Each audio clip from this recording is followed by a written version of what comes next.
Қайырлы күн, құрметті оқырмандар.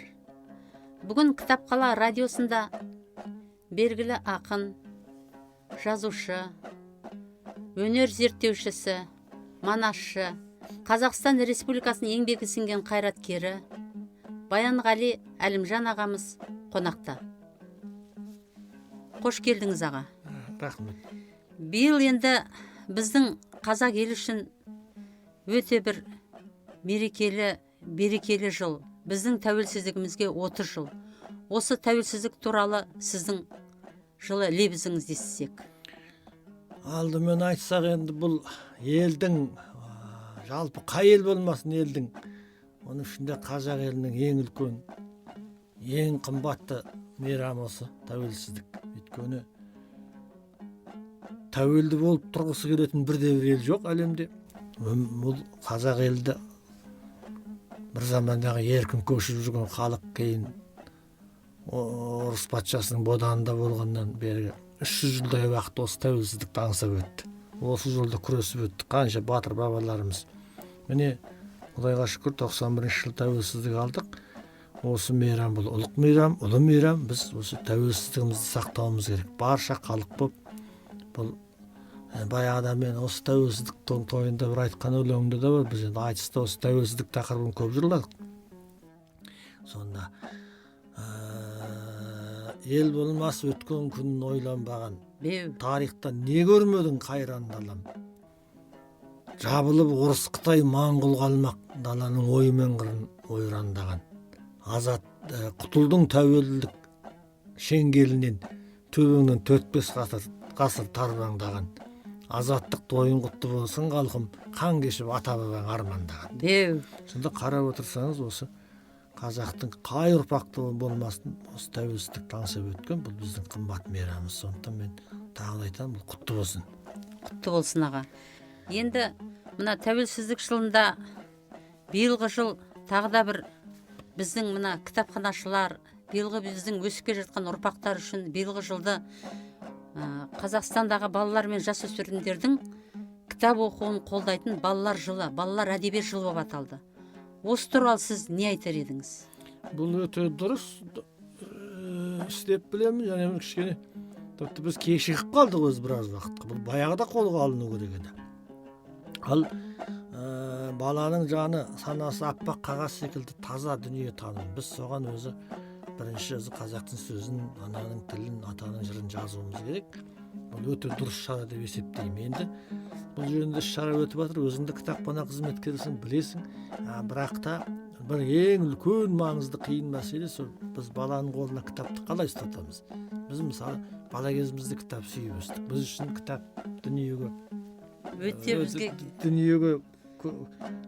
шығатын жол, дүниеге танитын жол болды. Және біз үшін кітап ең басты маңызды болды. Әрине заман өзгерді.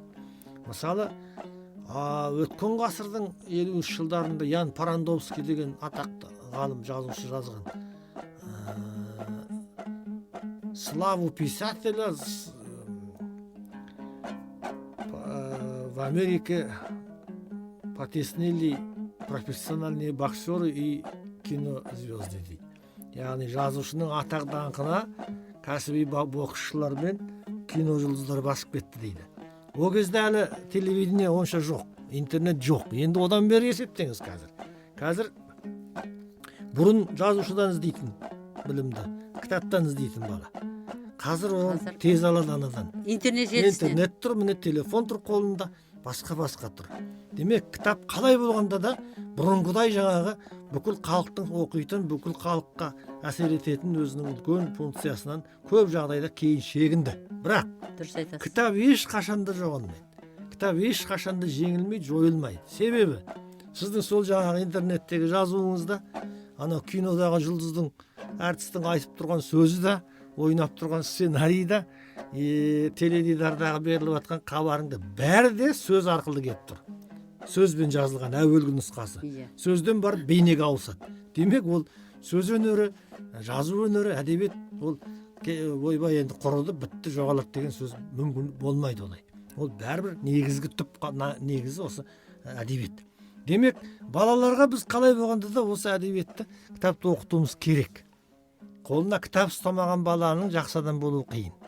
Қалай болғанда бала бір мезгіл кітаппен отырып оңаша кітапты оқып, кітапты сүю керек. Ол үшін әрине ендігі заман басқа, бәлкім ақын жазушыларымыз да кішкене басқаша жазу керек шығар бұрынғыдан гөрі. Бірақ сіздердің де міндетіңіз кітапханашылардың балаларды қызықтыра білу, тарта білу.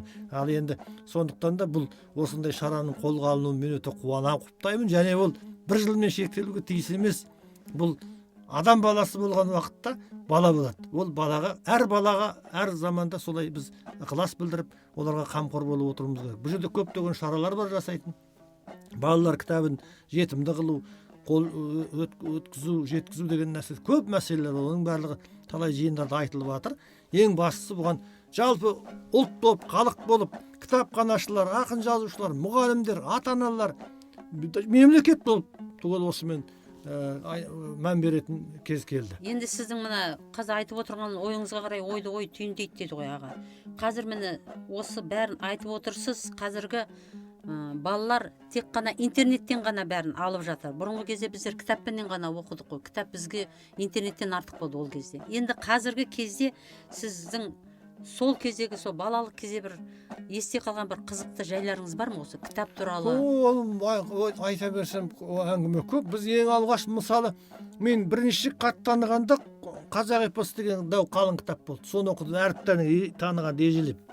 Содан кітапқа құмар болдық. Мәселен бір жолы бір кітап қолымызға түсті, Құдай сақтасын, сыртындағы авторда жазылмайды. Ана сыртқы мұқабасы жұлым-жұлым болған. Ішкі титульный лист дейміз ғой, онсыз жұлым-жұлым болған. Көп оқылған ғой енді. Сөйтсе Геклберри Финнің басынан кешкен таңғажайып оқиғалары. Атақты Марк Твеннің шығармасы. Оның бірінші кітабы Том Сойер екен. Оны біз білмейміз де. Ана Геклберриге қызыққанымыз сондай таласып оқыдық. Сонда кітап жұлым-жұлым болып, қолда тозған оқырманның қолында. Оқырманның қолында тозған кітап қандай бақытты мысалы. Қазіргі кітаптар керемет қағазбен шығарылады, қатырма, тысы мұқабасы керемет, қағазы керемет, тігісі сөгілмей, бет ашылмай тұрады. Зат сияқты кітап болкасында. Солай ма? Енді аға, сіз жаңа айтқандай сол кездегі сіз жаңа кітаптың мұқабасы қандай болған ескі, ол жерден сіз бала болдыңыз. Ал енді қазіргі Баянғали қандай сол кездегімен салыстырғанда? Мен үшін бәрібір сол жаңағы жұлым-жұлым болған, тозған кітаптар анағұрлым ыстық жылтырап тұрған жаңағы неденді. Бірақ заман басқа, әрине сапалы түрде шығу керек, қалың қағазбен дейміз, бірақ оны алатын елінің жағдайы көтерем, оны тағы ойлау керек. Демек біз екі нұсқада жұмыс істеуіміз керек шығар. Бір сондай қымбат бағалы, өте сапалы кітаппен қатар қол жетімді, сондай халыққа тарайтын, балалардың қолында тозатын кітаптарды да шығаруды ойластыруымыз керек мысалы. Көп тиражбен. Біздің мақтағанда мемлекеттік тапсырымыздың кітабы 1000, 2000, 3000 дана. Ол қай балаға жетеді? Кітапханаға да жетпейді. Менің арманым шіркін балалардың бәрінің қолына тиіп, ана қолына ұстап отыратын кітап болса деймін. Міне сосын біздің тағы қызық жағдай болды. Бала күнімізде біз кітапты көрпенің астында тығылып атып фонарикпен оқығанбыз. Неге десең, анау кітапты күндіз үлкендер оқиды, түнде ал енді ұйықтайсыңдар дейді. Ертең анау неге апарып өткізіп жүреді мектептің кітапханасына. Соған дейін оқып қалу керек, қызығатынымыз сондай. Міне осылай болғанбыз. Қазір балалар енді телефон, смартфонды көріп атады. Арасында ақырын айтамыз енді. Кішкене кітап оқыңдар. Қолдарынан кітап ұстаңдар деп. Енді ептеп оқытамыз үйдегі балаларға, немерелерімізге. Бәлкім ата-ана бәрі көрсін. Мен көп айтып жүрген бір сөзім бар. Жарықтық Мәрік Ғабдуллин, батыр ғалым, академик ағамыз, сол бізге қазіргі айтып еді. Сендер мынау оқитын оқу программасынан тыс күніне 1 сағат әдебиет көркем шығарма оқыңдар. 1 сағат дейді. Сол 1 сағатпен сендер сол жетіп жатыр. Талай жерге барасыңдар деді. Қазіргі балаларға 1 сағат кітап оқы деп айта алмаймын, оқымайды. Мен айтамын, тым болмаса 15 минут отырып балаға оқыса, мысалы ата-ана өздері бәріңіз ата-анасыздар, ата-әжесіздер. Сіздерге не қиындық? Ай, отыр немерем айналайын. Балам отыр, мә 5-10 минут мына кітапты оқы, мынау бір қызық екен деп қолына беріп, суретін қаратып, сөзін оқытса, бала біртіндеп үйренеді, ықыласы пайда болады. Солай ма? Балаға бәрібір бағыттау керек бізге. Сондықтан мен ойлаймын, әрине ол кезде басқа болды, қазір заман басқа. Ол бұрынғы заманның өлшемін бұрынғы заманда әкеп, қазіргі заманға біз орната алмаймыз. Біз мақұлдауымыз керек. Қазір міне жаңа ғана мен осы мынау арнайы кітапханада отырмыз. Арнаулы жаңа ғалым директор маған көрсетіп жатыр. аудио кітаптарды, Брайльдің кітаптарын, тағы басқаларын. Сонда дауыстап оқитын кітаптарды жаңағы көзі нашар көретін кісілерге сонымен насихаттап, соған құмар тыңдап жатыр дейді. Демек біз мынау интернеттің мүмкіндігін де соған пайдалануымыз керек. Біз әрбірден кейін мысалы қолмен қағазбен шығарған кітап бәрімізге жетпесе, мынау интернет электрон жүйесі қайда? Казнепте тұр, басқа да тұр, содан көшіріп алып оқуды.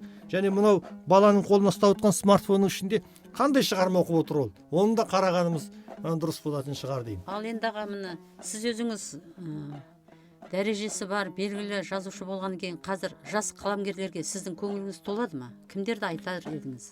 Ол енді бұл бір қиын әңгіме, толады толмайды деудің қажеті болмас. Ал енді қазір сен бұл қай салаға қатысты сен сұрап отырсың? Балалар әдебиетінде. Балалар әдебиетіне еңбек етіп жүрген неге болмасын, бар. Ол біздің бұрынғы үлкен ағаларымыз өткен өмірден озған ата ағаларымыз, апаларымыз, солар жасап кеткен жолды бүгін жалғастырып жатқан, бүгін еңбек етіп жатқан менің замандас қатарларым, мысалы Байбота Серікбаев, Нұрдәулет Ақышев, Толымбек Әбдірайымов, Дария Жұмагелдинова, орысша жазатын, тағы осындай біраз адамдар бар. Сосын енді жастарды көбінің аттары еске түсе бермейді. Жастар бар қазір, бір жақсы жері, олар мүлдем басқаша жазады. Олар фантастикалық дүниелер жазуға соған құлаш сермеп жатыр. Сондықтан қазақ ақын жазушылары қалғып ұйықтап кеткен жоқ, балаларға еңбек қылып жатыр. Бірақ ең қиыны, біз жазар едік, біз құлшына түсірдік. Егер оқырманың оқып, оқырманың іздеп жатса кітабыңды, бұл керемет адамды қанаттандырады. Мысалы менің өзімнің жеке шығармашылығыма келсең, өзім жазған өлеңдерімді, тағы оқулықтағы дүниелерді іздеп жатады. Мұғалімдер звондап іздейді, кітап өздеріңіз іздейсіңдер, кітапханашылар, балалар іздейді, оқырман, балалар жаттап алып айтып жатыр. Тіпті орыс тілінде жазған шығармаларым орыстың интернет сайттарымен дүниежүзіне тарап кетті. Мысалы, ол керемет адамға күш жігер береді. Әсіресе баланың қолынан кітабыңды көріп, бала сенің өлеңіңді жаттап айтып тұрғанда төбің көкке жеткендей болады. Мен сізбен қосыламын аға. Бірақ өкініштісі қазір жаңа сіз өзіңіз айтқандай, қазір жас біздің ақын жазушыларымыз бар. Балалар әдебиетінің жазып жатқандары өте жақсы. Бірақ сол баспадан сол кітаптар көрінбейді. Сол баспадан шығу жағы. Ол енді менің мәселем емес, былайша айтқанда. Жалпы айтқанда. Ол міне демек бізде үлкен мемлекеттік саясат дейміз ба, сондай мемлекеттік қолдау дейміз ба, ол болу керек. Бір екіншіден, бағана сөзім басында айттым, баспалардың өзі де өзінің өнімін халыққа тарату жағынан, жеткізу жағынан бізде көп нәрсе ақсап қалды. Бізде кітап сату жүйесі жоқ керек десең. Бізде іздеймін. Мысалы, маған қана кітабыңызды қайдан алуға болады? Мынаны қайдан? Мен білмеймін, мен кітап сату білмеймін, өлдім. Қолыма ұстап жүріп сатпаймын ғой. Айтамын, енді біраз кітабымды таратып қойдым кітапханаларға. Ал енді жалғыз-ақ айтарым, мына интернет ресурсты пайдалану керек. Біздің Казнеп деген электронды кітап жүйесі бар, ұлттық академиялық кітапхананың. Міне сонда тұрған кітаптарды көшіріп алып, сосын өздері мынандай қағазға шығарып алып оқытуға болады балаларға. Бұл бір жолы. Мысалы, тиражы халыққа жетпей жатқан кітаптарды интернетте тұрған күйінде көшіріп алып, мысалы, сіз өзіңіз де көшіріп алдыңыз, бір 100 бет кітаптың несі бар, неге басып принтермен шығардыңыз да балаңызға бердіңіз. Бұл да бір жолы. Ал негізінде мен ойлаймын, ол жаңа үлкен бағытта жұмыс болып, сол балалардың қолына жететінді бұл үлкен ойланатын дүние. Бізде кітап сату жүйесінің өзі. Мысалы, жазушы жазды берді, баспа шығарды, енді оны арманға кітап дүкен арқылы тарау керек қой. Содан кейін және де халықтың оған аса қымбат кітапты ала беруге жағдай келе бермейді. Пенсионерлердің мысалға. Сондықтан біз сол жағы бәрін ескеруіміз керек. Біз Америка емеспіз, мысалы. Маған өткенде бір сұрақ қояды, Джулиан Роулинг Гарри Поттерді шығарды, бүйтіп тарады. Ойбай, ол ағылшын тілінде бәлем миллиард халық оқиды біріншіден. Екіншіден оның таратылу жағы бар. Сосын бір ғажап нәрсе, жаңа интернетте кеттік қой. Балаларға мына телефон арқылы да біз әдебиетімізді, балалардың өлеңін таратуға тырысуымыз керек. Балалардың әні керек екен, кішкентай балаларға ән мен өлең айтатын. Біздің балаларымыздың көп әнде Құдайға шүкір бар, жоқ демек, бірақ жетімсіз, аз. Балалар тақылдап ән қылып айтып тұратын өлеңдер керек қой, мысалы. Ладушки деп орыстардікі қандай, мысалы. Сол секілді дүниелер бізде де болуы керек. енді мына сіз айтып жатқаннан кейін енді радио желісінде осыны оқырмандардың бәрі естіп өздері ой түйіндер. Енді мына жерде бір оқырманымызда мынандай бір сұрақ түскен екен. Сізді жұрт ақын ретінде, жыршы ретінде жақсы біледі дейді. Жыршылық қасиетіңіз қайдан шықты? Бүгінгі сан түрлі ақпаратпен сан сараған заманда бала тәрбиесіндегі жырдың орны қандай болмақ? Бұл жөнінде бүгінгі білім жүйесіне қандай ұсыныс айтар едіңіз деп. Бұл бір жағы жақсы сұрақ, бір жағы қиын сұрақ екен. Енді жыршылық деген айттым ғой, бала күнімнен біз жырға құмар болып өстік. Менің атам Әлімжан өзі қиссашы болған екен, жатқа жырларды айтып отыратын. Әкем Тақан 4 класс білімі болды, бірақ бізге бала күнімізде батырлар жырын оқып отыратын, біз соның ішінде өстік, былайша айтқанда. Мен ең бірінші тыңдап өскенім Алпамыс Қобыланды батырлардың жыры. Анам Бәтиме мысалы бертінде шықты өнері, Қалқаман Мамырды жатқа айтады екен шәкәрімнің. Ол қараңыз, ол 10-15 жасында үйренген өзінің бала күнінде, өз елінде. Сосын енді келін біздің елге келді. Одан кейін неше түрлі аласапыран оқиғалар, 32-37 соғыс деген сияқты. Сол уақытта ол өлең айтылмай қалған ғой. Енді кейін мен жазушы болып, мен ақын болып шыққаннан кейін бір отырғанда, сол жаңағы Қалқаман Мамырды айтып отыр, шәкәрімдік екенін білмейді. Сонда шәкәрімді атып тастады, жауып тастады, ана жыр өлмеген ғой, халықтың санасында жүрген. Мен осындай құмарлықтан туған болу керек. Мен сосын кез келген жырды жаттап алып айта бермеймін. Өзіме қатты ұнаған, өзім жүрегіме жазылып қалады санама.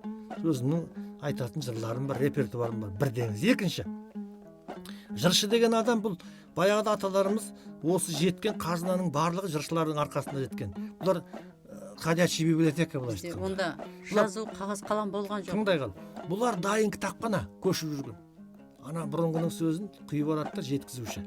Енді қараңыз, бұлар сонымен бізге жеткізіп беріп кетті ма? Мына заманда. Енді сказитель деген сөз тек қана жырды өлеңмен айтушы ғана емес, бұл аңызды қара сөзбен де айтушы.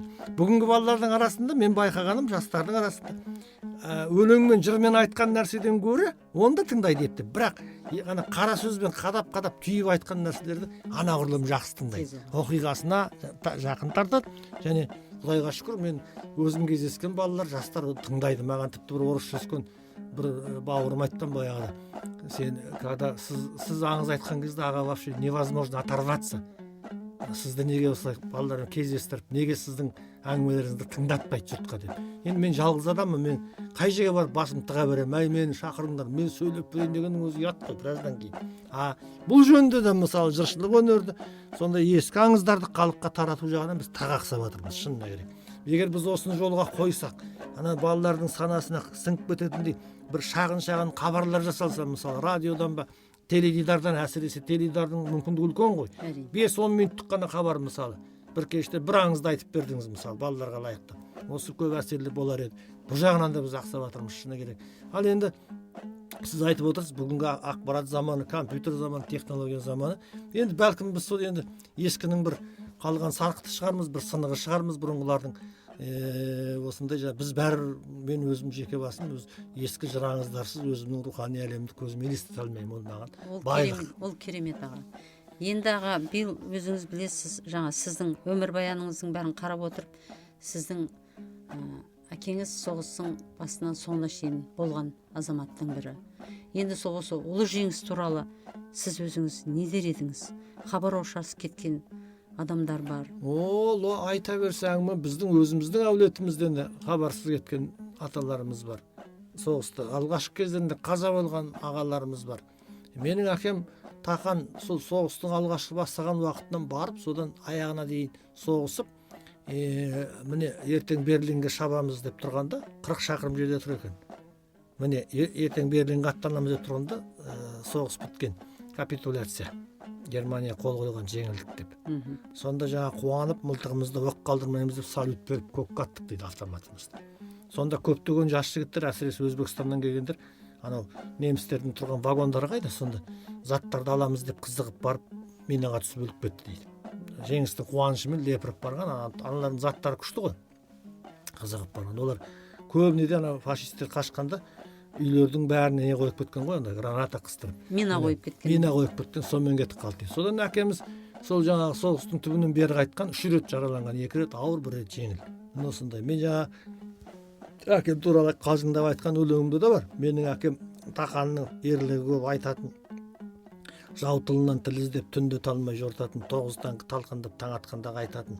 Сөйтіп жүрген батыр шал бейбітшілік заманда бір телешке шөп сұрап конторға қарай жортатын. Қандай тамаша. Менің әкем тақаншыл фашистік ойран салыпты, Берлинге дейін барыпты. Қиратушы еді, оны да 40 шақырым алғанда соғыс бітіп қалыпты.